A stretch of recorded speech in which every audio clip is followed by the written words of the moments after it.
Il 23 maggio del 2016 rappresenta il nostro secondo giorno di caccia vero e proprio nelle Plains. Nella giornata di ieri abbiamo intercettato diverse supercelle tornadiche e un tornado nell'area sud-orientale di Amarillo, in Texas. Nella giornata di oggi ci aspettiamo di replicare, data l'elevata instabilità atmosferica che dominerà le High Plains nelle prossime ore. Diamo ora un'occhiata alla situazione sinottica prevista per le prossime ore. Una saccatura ben visibile nella carta a 500 millibar si avvicina alle High Plains determinando un netto calo dei geopotenziali in media troposfera e la conseguente formazione di un minimo di pressione al suolo sul confine tra Colorado, Kansas e Oklahoma Panhandle. Il wind shear direzionale non è entusiasmante, ma gli elevati valori di Cape, localmente superiori a 4500 joule per chilogrammo, oltre a un buon shear in velocità, ci spingono a cacciare sulla parte prossimale della dry line, sul confine Kansas sud-occidentale Oklahoma. A metà mattinata lasciamo la cittadina texana di Pampa, dove abbiamo trascorso la notte, e dopo circa 2 ore giungiamo a Woodward, Oklahoma, luogo scelto come target provvisorio. Qui mangiamo e ne approfittiamo per riposarci un po' nel gradevole parco interno al paese. Rimaniamo in attesa che i primi temporali prendano vita, almeno fino alle ore 16. Nel frattempo, sul fronte caldo, vicino Salina, nel Kansas centro-settentrionale, a circa 250 miglia da noi, una supercella ha prodotto un tornado che rimarrà al suolo per oltre un'ora. Contemporaneamente una prima cella è nata sulla dry line, ma a diverse decine di miglia più a sud di noi, tra Pampa e Canadian. Il nostro target mostra un potenziale termodinamico più favorevole, quindi decidiamo di non abbandonarlo. Sappiamo infatti che la dry line è ancora cappata, ma monitoriamo attentamente radar, satellite e surface observation in attesa del primo segnale di cumulogenesi. Con un Cape così elevato, la finestra temporale all'interno della quale potrebbero svilupparsi fenomeni di una certa intensità potrebbe essere ridotta, quindi non c'è tempo da perdere. Il tutto dovrebbe verificarsi nelle prossime 2 ore. Finalmente, intorno alle ore 16:30 nascono le prime celle ad una cinquantina di miglia da noi, tra Protection e Coldwater in Kansas. È arrivato il momento di muoverci, che la caccia abbia inizio.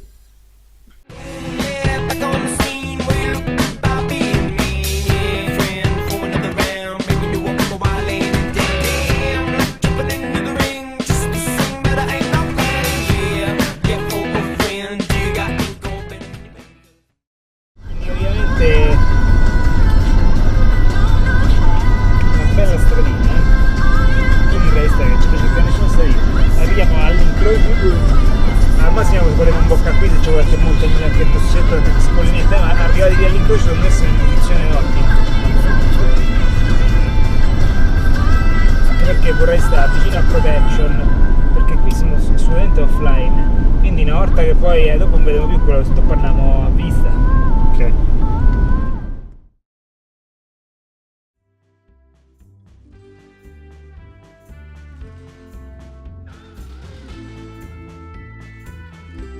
Ci portiamo allora verso Protection per cercare di tornare online e sostiamo per una decina di minuti ai margini di un campo di grano per scattare qualche foto.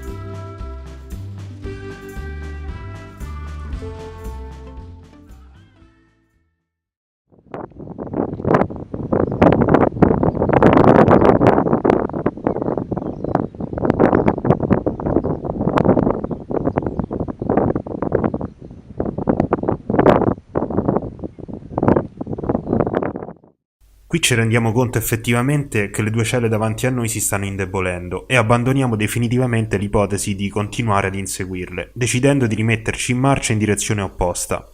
La dry line infatti inizia a fare sul serio. Una nuova cella sta venendo su discretamente bene ad una trentina di miglia a sud della nostra posizione. Senza perdere altro tempo ci spostiamo quindi verso Buffalo.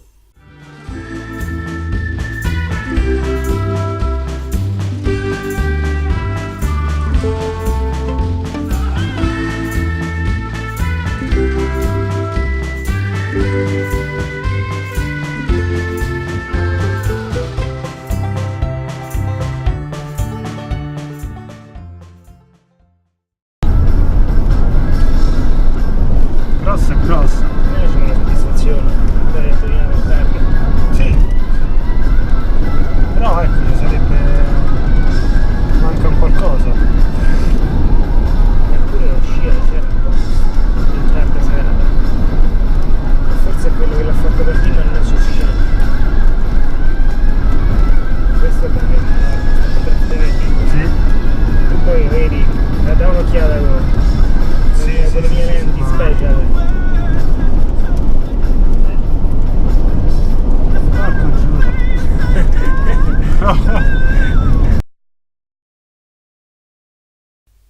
In pochi minuti il temporale si rinforza e dalla nostra posizione riusciamo ad apprezzare l'imponente updraft con l'incudine ben stirata dal forte vento in quota.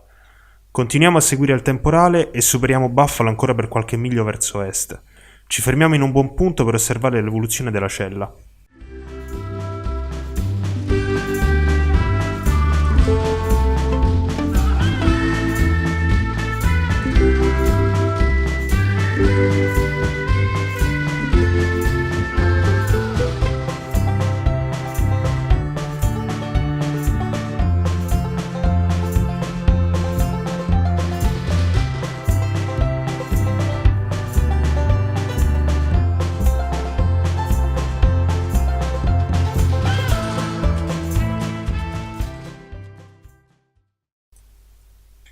Qui però commettiamo un errore che ci costerà la giornata di caccia.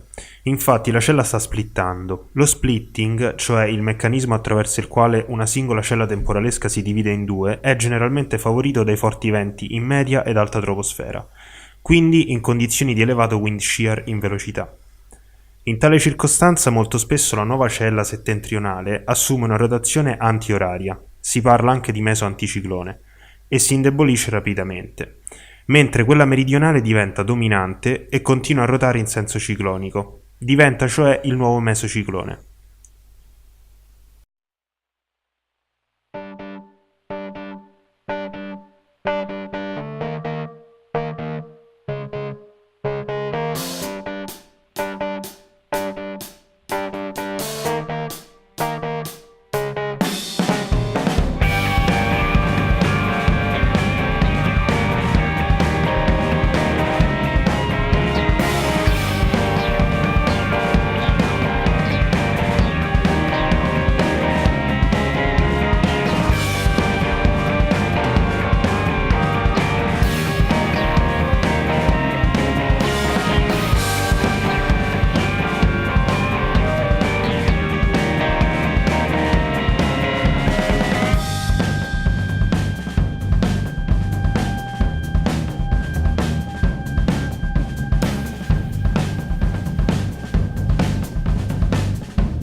Come testimoniato dalla scansione radar, noi ci troviamo esattamente sull'asse di splitting e perderemo altro tempo prezioso fermi a far foto e video prima di ripartire e tentare di portarci a sud-est del nuovo mesociclone.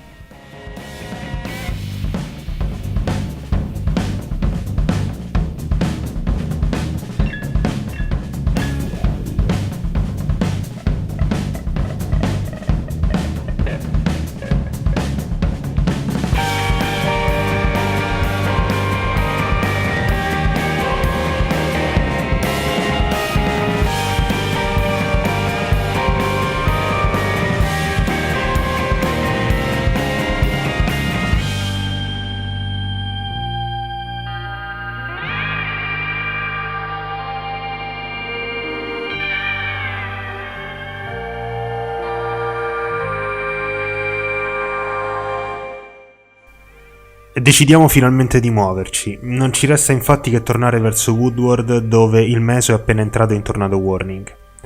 Proprio lì, Woodward, dove 2 ore prima avevamo pranzato e riposato al parco giochi.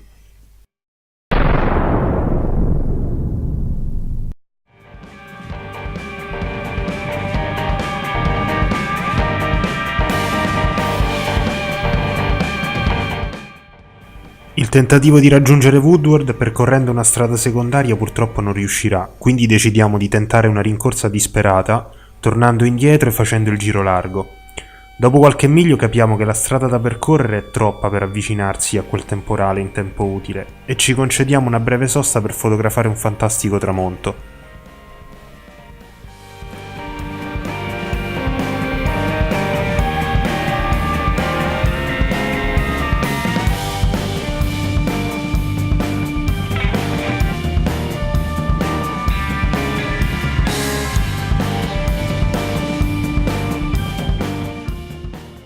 Apprendiamo dai vari post sui social network che il nostro temporale ha effettivamente prodotto un tornado che ha attraversato l'area periferica settentrionale di Woodward. senza per fortuna provocare danni pesanti. Dispiaciuti per aver perso una grande occasione, proseguiamo la nostra caccia verso sud con l'obiettivo di raggiungere una cella appena nata nell'angolo Oklahoma-Texas, tra Catesby e Follett. Il suo aspetto a radar ci lascia ben sperare, in quanto la riflettività è molto alta. E ciò è indice di un updraft potente e ben organizzato, e la frequenza di fulmini a vista sembra molto elevata.